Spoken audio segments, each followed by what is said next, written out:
Hello, good morning, afternoon, or evening, depending in which time zone you are. My name is Jorge Mago. I'm the director for Asia at Hyperbaric. I take care of all the projects, let's say, east of Bosphorus. And I welcome today all of you to the Asia's Economic Boom Identifying HPP Trends and Opportunities webinar. First of all, thank you very much for joining us today. I hope if you've been watching all the webinars of this Innovation Week that you enjoyed all the content we shared. Of course, may you have any questions on the information shared in previous webinars or in mine or the others coming, please don't hesitate to reach out to us to ask any questions you might have. It will be a pleasure to help you and share information with you.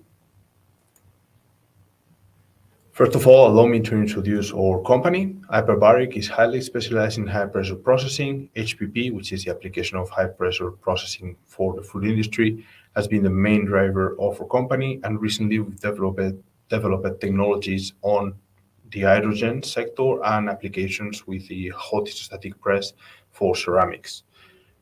Our company began their activity in 1999. We installed the first system in 2002 in Campofrio, Spain.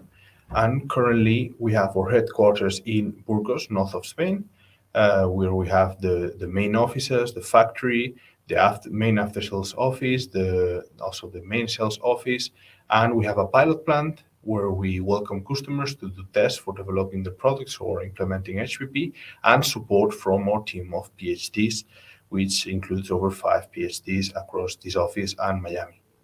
To support the activity of the main office, we have another 4 offices across the world.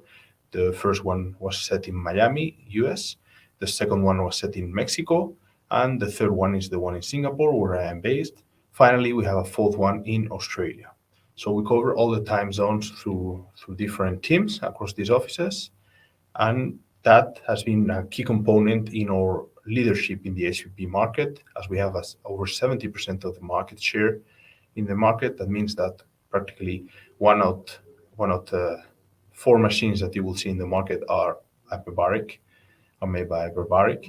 We have over 360 HPP systems installed worldwide. We set, as I said, our first machine we installed it in 2002, and we've been for 20 years focused on this business. So we have a lot of experience, and we have the best solutions in the market as a fruit of this experience. Our turnover is consistently around the 62 million US dollars. Last year was 62 million US dollars. And we have over 140 employees across these 5 offices. R&D is worth mentioning too, because we dedicate about 10% of our annual income to R&D projects, which allow us to develop better and better solutions and offer the best equipment in the market. If you've been our customer for a while, you'll have already seen these, for example, with our latest development, which are the CG pipes, which are an extreme state-of-the-art high-pressure pipes that last over 5 times the shelf life or the lifespan of the pipes, the other high-pressure pipes available in the market. This is a huge advantage, of course, for any customer. We've dedicated so far over 18 millions to R&D, spread across 25 R&D projects. And now let me jump directly into the matter of this webinar, which is the status and opportunities of HPP technology in Asia. First of all, a bit of history of our company in Asia. So the first machine was installed in 2004 in Japan. This was used for shelf life extension and inducing a fasting cooking in ready-to-eat rice. The machine was installed in Japan and was 135 liters. We also installed 2 other machines in 2006 and 2007, both 55 liters, also in Japan, one for ham, the other one for seafood extraction. Then in 2009, we installed the first machine in China, another 55-liter machine for R&D in beverages. This was installed in CHIC Group. Since then, CHIC Group has been one of the best customers of Hyperbaric in the region, with another 3 machines across Asia, big ones. Then in 2012, we installed the first machine in Thailand for coconut water, 420 liter, which was the biggest back in the day. It was installed in Thailand for Invo, which is part of Chick Group. And then we installed the first two systems in Korea for juices and beverages, both. In 2015, we installed, again, our largest system back in the day in Taiwan for juices production, and the first machine in India, which was a 55-liter at raw pressure for processing of juices. Since then, the market hasn't stopped to grow. We're present across in all the countries in Asia, practically. We're in Vietnam, in Indonesia, Malaysia, Singapore, of course, China, South Korea, Japan, well, practically all the countries in Asia. We have about 50 hyperbaric systems. We hope to have 50 by the end of this year. We're currently in 49. And we have high hopes that this number will practically duplicate within the next 3 years. A bit of an insight on the locations of our systems across Asia. If you go to our website, you can see where our customers are based. We're pretty transparent with our customers. Those of us that allow us to display their name or location, of course, we ask first for the permission. And you can see which companies are using our technology for which products. And we like to be very transparent with our customers. We don't have anything to hide, and we don't want any misunderstanding on where we are the leaders of this market. So globally, there are about 640 industrial HPP systems. As you know, Hyperbaric, as I mentioned, has over 360. Of course, in these 640, we're including not only the industrial scale equipment, so there's also some lab scale machine and the vertical machines, which aren't exactly HPP machines, since they can only go to 3,000 bars. So all in, there are about 640 industrial scale HPP systems. It means that can be used for different applications at an industrial scale. In Asia, we have 74 systems, of which 60% are hyperbaric. Again, I'm including here systems are able to reach 6,000 bars. Below that, you don't get the bacterial inactivation, which is what customers use HPP in general. The largest market for us are China, where we have 11 out of 13 systems, South Korea, where we have 8 systems out of 12, and Japan, where we have 7 out of 9 systems. There are other machines, and there are markets where we have a much smaller presence. For example, Indonesia and Vietnam, where we have 1 machine. That's the only machine that is currently installed in Indonesia. And in Vietnam, there are about 3-4 machines, and we recently installed 1. Well, the trends. So if you're looking into HPP, I think there are big opportunities in Asia in the segments I'm about to talk. There are 4. The first of all will be delivery and ready-to-eat meals. Why this category? Well, first of all, as you know, it's impossible to ignore. We've been through a pandemic. That pandemic got us practically on a stay-at-home notice. We've been on and off suffering this kind of limitation of our public life. And many restaurants, for example, had switched to survive to a delivery option. You can see any of the big actors in deliveries, can be Deliveroo, Grab, Foodpanda. All of them have grown significantly in terms of deliveries. And that means that many restaurants have been able to adopt a structure to deliver the food to the customers. So they need to adopt a wider scale, and it gives the opportunity for consumers to appreciate not only freshly made food taken in the restaurant, but deliveries or even ready-to-eat meals, which were convenient. This temporary alteration of the consumption patterns has become a lasting habit. One of the expectations that anybody in the HoReCa sector was having by 2022 was, if when we come back to normality, these trends will disappear. But it seems it's becoming a lasting habit to order food. If I recall correctly, about 80% of the dinners in Korea are ordered or taken outside home, as an example of how much this restoration and delivery sector has grown. Another factor contributing heavily to the delivery and ready-to-eat meals market is the urbanization. So convenience stores are very present across any country in Asia, 7-Eleven, the Lawson, uh, there are Cheers. I mean, there are many, many of them, but they are growing and they are seeing how the categories for ready-to-eat meals are growing.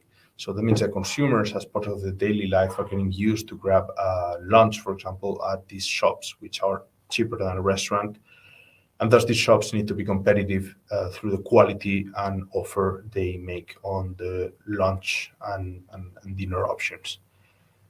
Also, another factor is the limitation of space, notably in Asia, due to the massive agglomeration of cities that causes a reduction of the surface for the kitchens allowed in the units. If you, for example, you've lived in Hong Kong, you know that the kitchens can be very small and practically useless, given the space we have. Thus, this makes cooking at home quite difficult and more comfortable often to just order food or grab a ready-to-eat meal that you can reheat on the microwave very easily.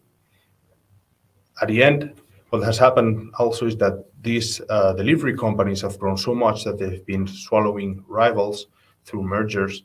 And basically, we have now very big actors, for example, Grab here from Singapore, that practically have an oligopoly of the market. That allows them, for example, to have dark kitchens and to have their central kitchen structure. So um, many companies, what they are doing is that they are opening dark kitchens or creating even their own brands that is in the platform. So even for many restaurants, it's worth developing dark kitchens, sorry, instead of having their own restaurants, which are more expensive. All in, HPP can help all these kind of sectors to grow because basically you can process the different ingredients, keep them for 30 to 180 days, depending on the item in the fridge, and just reheat, plate, and serve. So it can be very convenient for restaurants to apply HPP or even to use it um, for ready-to-eat meals. The Soup Spoon is a great example of this.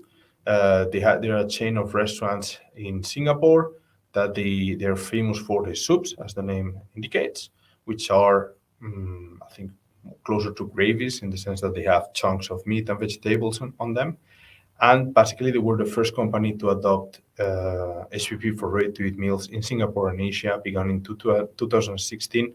And thanks to the HPP, they are exporting the product to Taiwan, Hong Kong, and selling here in different supermarkets. Their soups, to give a reference, they wait from 21 days to 160, 180 days shelf lives with HPP, without any changes on the recipe or the taste. Another sector that is quite thrilling for the next years is juices. We've seen that the demand for juices and beverages, all natural, remain strong globally. They're growing fast and steadily. The increase for There's an increase of the demand for tropical fruits within Asia, but also in Europe and USA and US. Many imports of tropical fruits from Asia, and there's a strong interest in HPP for the NFC sector in China.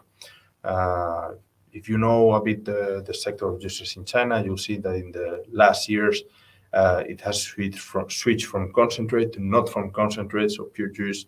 And from there, the next step to distinguish, to be better than the rest, is to adopt HPP because it allows you to keep the fresh taste of the fruits compared to pasteurization, which destroys that flavor. Larger retailers such as Hema are developing their own private labels products and focusing on quality. It's a key to be competitive between them. Oreca chains or restaurant chains also in China, you can imagine the dimension they have. They work in central kitchen and complex logistics.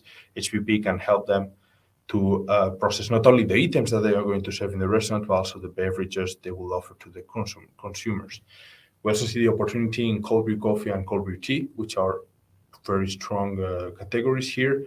As you can imagine, if you do the effort of cold brewing and then you pasteurize, it's counterproductive. So HPP gives you up to 1 year in pure coffee and around 6 months, depending on the way you make the tea.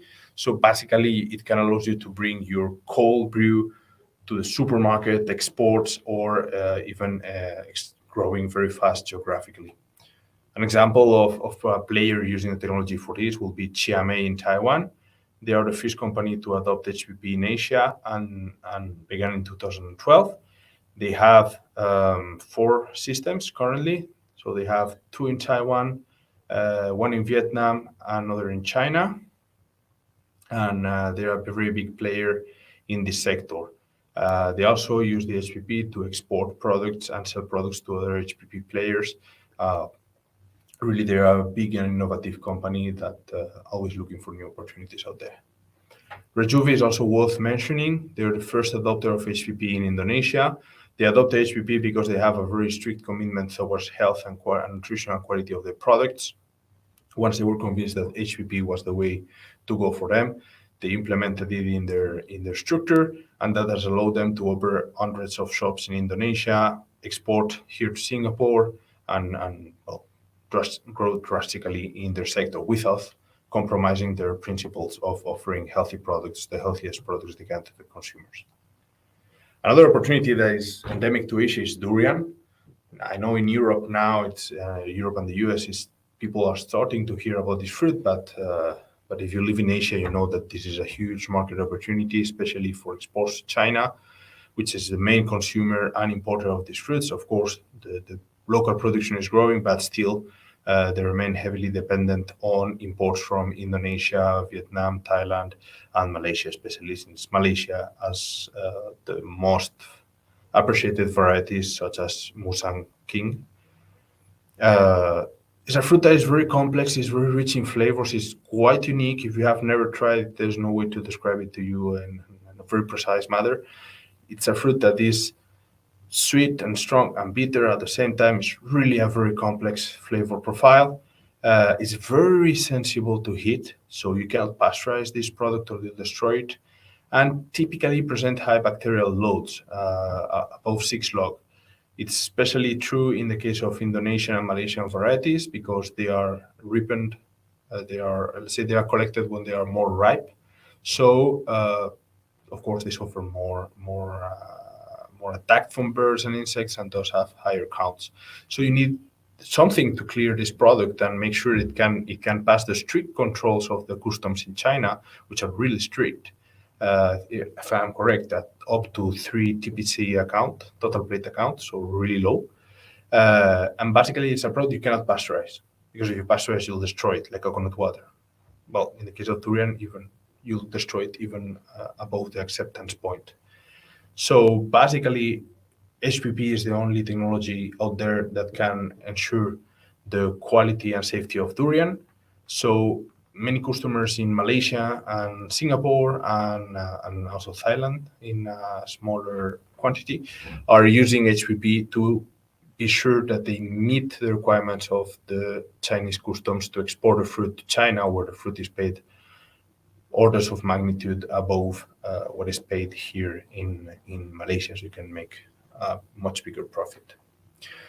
One example of companies using HPP for this is Home's Favorite here in Singapore. Basically, they make mooncakes, but what they do is they process the durian paste to ensure the safety. Then they use it to make the mooncakes, and they freeze immediately in order to export to China or even store and sell throughout the year here in Singapore. A real delicacy. In the case of milk, for example, is another big opportunity, much more complex, I'll say, even than durian, which is the most complex item of the ones we've seen so far. Milk consumption has been traditionally low across most Asian populations, of course, with the exception of India, where it's quite high. The consumption of dairy, especially in Far Eastern populations like Japan, Korea, and China. But the consumption of this product is encouraged by authorities since it's considered a very rich and nutritionally dense product. But still, we have some small problems with digestibility concerning lactose and other components. And of course, the consumer perceives this product as safer, so they want refrigerated or short life options like pasteurized, for example, which last about 1 month, compared to UHT that lasts a year, but of course is much heavily processed. The thing is that HPP can improve the digestibility of milk that has been tested and proved, and can allow other elements in the milk, like lactoferrin, for example, to remain bioactive as they are in the raw milk, unlike when you process them by heat, when they are totally denaturalized. So they allow milk to bring all the benefits of raw milk with safety to the consumers.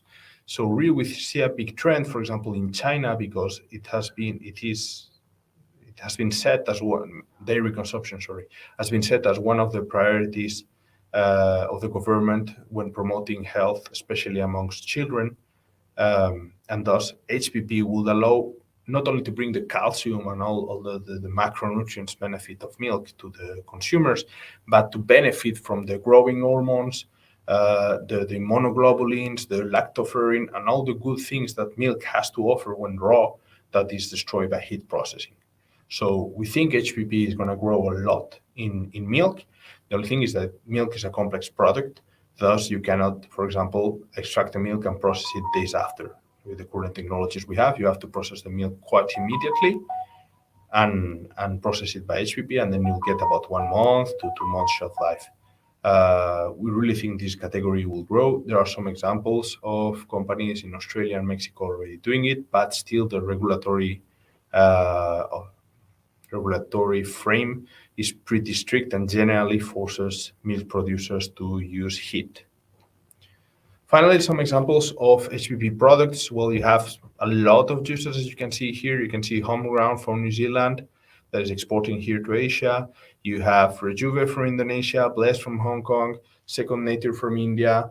You have from Chiame also. You have some. You have 28 Days from Thailand, and you have Jusu from Malaysia, for example.